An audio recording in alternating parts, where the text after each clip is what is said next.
to Inside Gaming Daily for Thursday. It's the day after Christmas. We always say this every Thursday. We don't have a thing for Thursday, even though I think that is our thing for Thursday now. But I just want to show everyone that I blotted my face 3 times in the past 15 minutes. I don't know what's going on. You can sell those for a lot of money. Does anyone want to buy my oil? I don't want your gamer oil. You want my gamer girl oil? Wait, Brian, here, don't feel left out. Yeah, he's looking a little shiny. I don't consent to this. The games industry in 2019 has had some pretty significant hiccups. Hiccups, huh? That's a polite way of putting That's a it. very polite way of putting it. Yeah, it's actually been a pretty dumb year for a lot of publishers with back-to-back PR mistakes or otherwise just huge slews of technical issues. Sometimes you gotta admit that your game just is not ready to be released. I don't think anyone will ever admit that ever. We have a lot less advice for marketing or PR teams who've made some decisions that we can't even begin to rationalize, but we'll get to those. Here are our picks for the top 4 biggest games industry fails of 2019. From bad to, oh boy, we need a public apology for that. And then we need a public apology for how bad your first public apology was. Number 4, Anthem. Do we need to explain that one at all? No. All right, let's move on. Number 3, WWE 2K20. If you haven't already heard, it was a buggy nightmare, and we have the clips to show it, right, Brian? Oh yeah, there were so many clips when this game came out. There were wrestlers who just sort of randomly convulsed like they were in pain, even though no one was actually hitting them. It was very weird. That's called overselling in the wrestling business. Then there were bits where characters would just sort of repeatedly appear on screen with weird, seemingly never-ending chain of Xavier Woods. Oh, that's a dream right there. Hot. Just kidding, I'm not attracted to Xavier Woods. Not that he's not attractive. All right, I'm not trying to start. I don't know who the hell that is. Did he design the Cabbage Patch dolls? He's like a gamer wrestler, dude. Come Makes a Cabbage Patch doll boomer. reference. If that isn't enough, there are wrestlers getting their whole asses slammed into steps that would then sink into the floor below them and disappear. Totally normal. And then someone would get caught on the ropes, and then the ropes would lose their minds, look like they were getting electrocuted. Pretty sick, honestly. Get these theatrics out of the ring. I want pure sport. We also got to see wrestlers zooming around in circles for no reason, rolling in one place while a match was still going on, or just outright having a seizure-inducing brawl outside the ring. Hair was also an issue. Some wrestlers had hair that floated behind their bodies, others had glitching pigtails, or a shitload of extra hair, or hair that was blowing in the breeze even when all the car windows were rolled up. Play the clip of the car windows rolled up, hair blowing around with the flute in the background. How are they supposed to hotbox like that? Wait, what do you mean? This is the most entertaining the WWE has been in years. They should just have this on the main Monday Night Raw show. On one time, it looked like some referees were having intercourse with wrestlers during a match. It was like very strange intercourse too. She was like doing a bridge. He was like putting his dick in her armpit. Like, I don't know what was going on. It was crazy.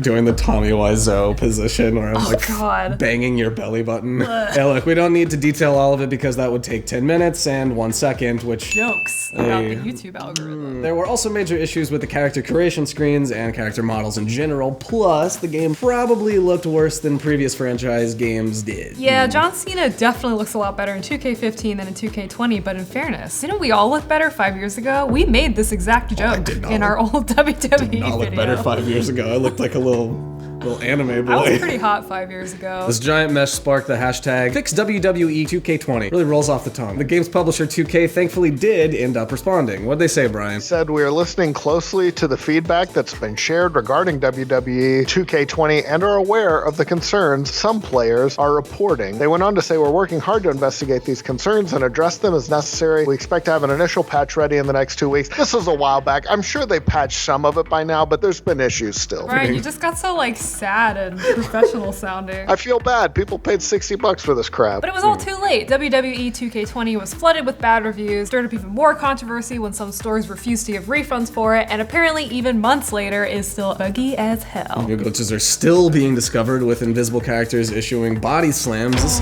It's wild out there, Ghost man. slams. Of course, games are hard to make. We're not knocking the development teams or suggesting they don't work hard, just, you know, sometimes you gotta delay stuff when it's not ready to come out. It's not fair to charge people $6 for something that's barely functional, 2K. Sometimes you just gotta admit, this thing looks like trash. Also, some people do suck at their jobs. I mean, maybe they just had a crappy development team. I think we should knock them a little bit. Yeah, it is our duty as American citizens, as long as we're not serving in the military, to just tell some people, your game That's booty. All right, let's jump into number 2 on our prestigious list that everyone definitely wants to be on. Autumn, what we got on next in the chamber? Oh, we got that good old Fallout 76. Kind of always a complete disaster. People didn't like it before they'd even played it because it didn't feel like their Fallout, not my Country Fallout. roads, take me home. So Bethesda spent the last 12 months somehow making people feel even more mad about Fallout 76, which, wow. That might be the most impressive thing that's happened on this entire list. I genuinely don't know how they did it. So it came out a year ago and at the time was ridiculed for its bugs and glitches, as well as issues with NPCs, game saves disappearing, rendering problems, floating buildings, and canvas bags. Ooh, who can forget about that controversy? And there was also that thing where they leaked customers' details accidentally.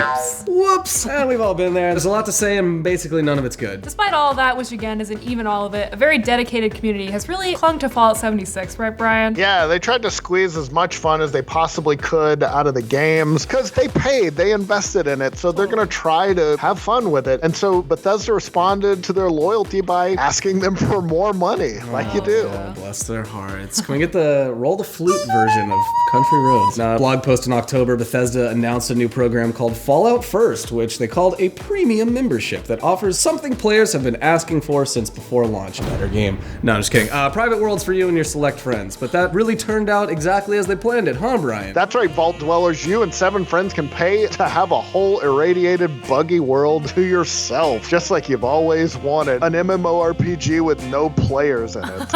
Ooh, That is kind of my dream. so like, what is it? You just get the world, though, or did they include anything else with that premium service? Oh, Zach, you get some new gear, including a scrap box for unlimited storage, which was a highly requested feature that Bethesda previously said would be too difficult to make. But apparently when you pay for it, they can make it. Obviously, the hardcore fans who've been requesting this feature are rightfully infuriated, and that's not even getting to the cost. Autumn, can you please do the honors? Yeah, it costs $100 a year. Oh my god, $12.99 a month, but if you pay monthly rather than going for the annual subscription, it's even more expensive.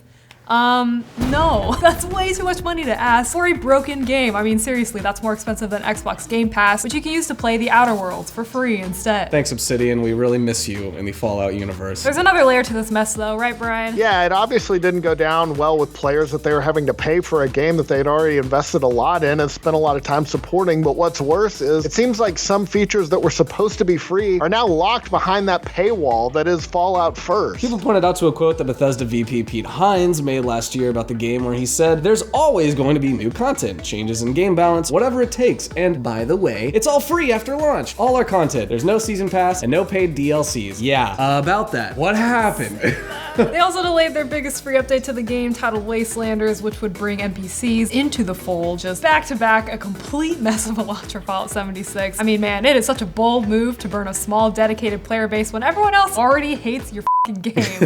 It's like, f*** you for sticking around. Yeah, the Fallout 76 Reddit community used to adamantly defend the game from people who had valid criticisms against the bugs and lack of NPCs and, whatever else, but it's kind of hard to defend Bethesda now. Basically, you're never going to get away with charging players $60 to buy a game and then asking for a subscription on top of that. It is so anti-consumer, it hurts, and we at Inside Gaming do not stand for it. No. I like how they were also bullying players who bought Fallout First. Yeah, you little shit, you love this, don't you? You bought our game, and it's like, yeah, please more. There's honestly just so much more to be said about Fallout 76, but we'll spare them the roast just so we can move on to some more tasty meat. I'm hungry now.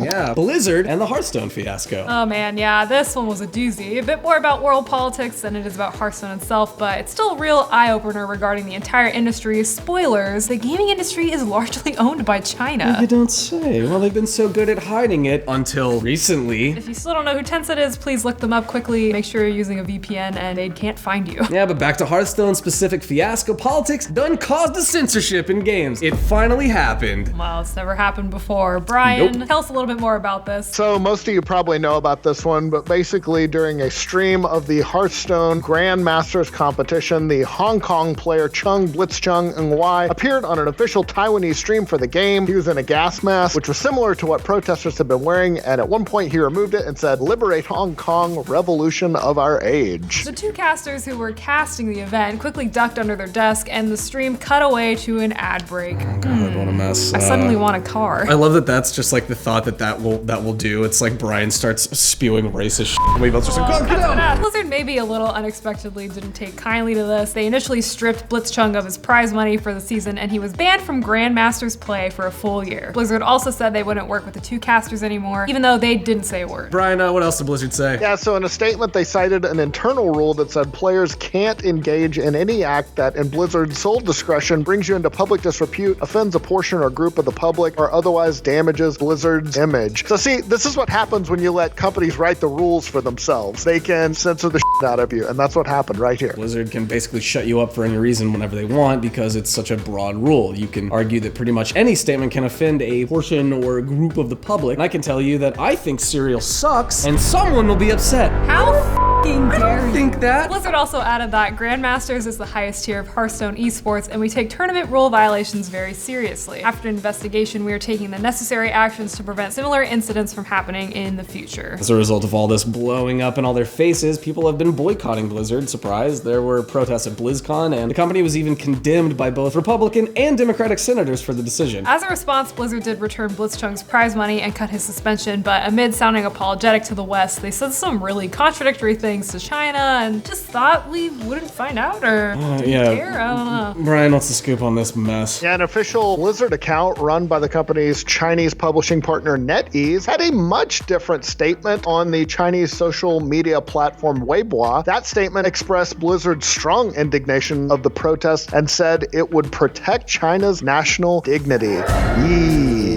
Give me a Y, give me an I, give me a K, E, S. None of these hand signals translated to those letters. It's like they took 100 giant steps back, one tiny step forward, and then 5 more back for good measure. Still glad Blitzchung got his money though, just for what it's worth. So the BlizzCon rolls around and Blizzard President J. Allen Brack, or Jab, gives an emotional apology for Blizzard's response to what he called a tough Hearthstone esports moment. I really feel for the guy.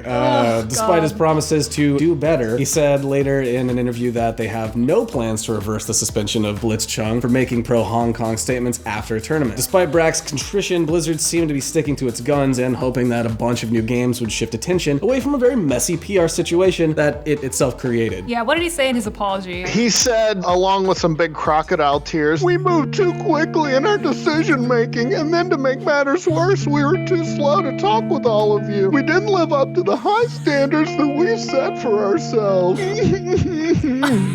Of great impression. All right, yeah, keep reading the quote and keep doing the bit. "We will do better going forward," and said they were committing to letting people express themselves at BlizzCon, which is fine, but like they upheld the suspension, so it doesn't mean Also, P.S. Hearthstone as a game, I played it for years. It has the worst, most toxic community. Clean that up before you start banning people for defending human rights. A fantasy card game has a very toxic community. Believe it or not, a free-to-play mobile game doesn't attract the nicest people. Definitely better than nothing, and a hell of a note to start your convention out on, but it also seemed like he was apologizing for the way they handled Blitzchung's suspension, and not actually for the suspension itself. He's still suspended, and people see right through it, so, you can tell people to come to your convention dressed as like hot roadhog, but that's still not gonna make gay roadhog. Hot gay roadhog. Surprise, they're still gonna see straight through it. So yeah, I will play devil's advocate here because Lawrence always did it in these stores, and I feel like we should. Are you taking up the mantle of corporate apologist? By all means, please let me get out of frame. Go ahead. I'm a woman, so I'm the most protected in this situation. If they make an allowance for one thing, one political thing, then it kind of leads into a slippery slope of them having to make an allowance for all political stuff. So if someone went up there and said MAGA and they were wearing like a Trump hat, then they have to be like, well, we allowed this political thing. Is this something we have to allow now? So I kind of get it on that side, but also Blizzard is very open about supporting gay rights and stuff, and that's a very political thing. No, they're being neoliberals. They're being progressive socially for things like gay rights, but when it comes to the money, they are hardcore capitalists. So there you have it, folks. Our picks for the worst gaming disasters of 2019. Yeah, we don't want any of these companies or games to fail. Truly, there are a lot of incredibly hardworking, talented people in the games industry, and we'd absolutely prefer it if everyone was making cool stuff. We were all happy to be playing it, but it doesn't always work out that way. What are you gonna do? Better luck next year.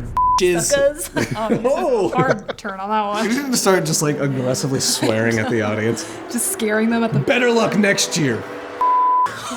fall, which is not how you win a ladder match, but hey, a win is a win. Hair was also an issue.